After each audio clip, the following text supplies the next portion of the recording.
ভারতের প্রধানমন্ত্রী নরেন্দ্র মোদীর থেকে চোখ সরাতে পারছেন না ইতালির প্রধানমন্ত্রী মেলোনি।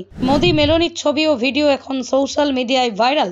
এবার এই দেখেই চুপ থাকতে পারলেন না কাঙ্গনা রানাওয়াত। ঠিক কি লিখলেন তিনি দেখুন।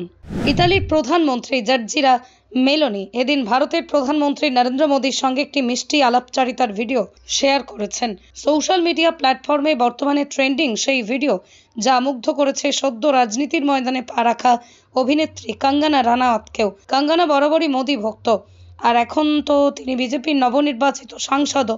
ইতালীয় প্রধানমন্ত্রীর সঙ্গে মোদীর ভিডিও দেখে স্থির থাকতে পারলেন না কাঙ্গনা।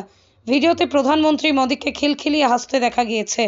মাত্র 5 সেকেন্ডের এই ভিডিও পোস্ট করে মেলোনি লিখেছেন, হাই ফ্রেন্ডস ফ্রম মেলোডি। অন্যদিকে ভিডিওয় তাকে বলতে শোনা যায়, হ্যালো ফ্রম মেলোডি টিম। অর্থাৎ মোদী মেলোনি এই দুই রাষ্ট্রনেতার জুটিকে নেটপাড়া যে নাম মেলোডি দিয়েছেন তাতে স্বীকৃতি দিয়ে দিলেন ইতালীয় প্রধানমন্ত্রী। দুই রাষ্ট্রের দায়িত্ব যাদের কাঁধে, কর্মব্যস্ততার ফাঁকে তাদের এই হালকা মেজাজের মুহূর্তটি দেখে খুশি কাঙ্গনা রানাওয়াত।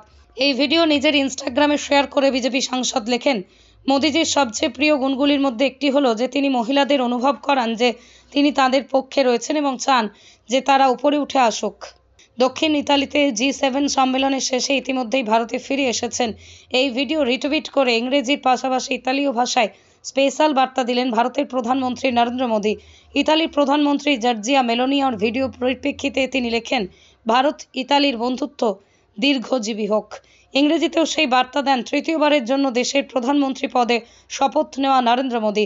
গত শনিবার ইতালির আপুলিয়ায় অনুষ্ঠিত G7 সম্মেলনে দুই রাষ্ট্রনেতা সেলফি তোলার একটি ছবি অনলাইনে শেয়ার করা হয়। সম্মেলন স্থলে পৌঁছানোর পর মেলোনি মোদীকে নমস্কার জানিয়ে স্বাগত জানান। ইতালির প্রধানমন্ত্রীর আমন্ত্রণে 2024 সালে G7 সম্মেলনে যোগ দিয়েছিলেন মোদী।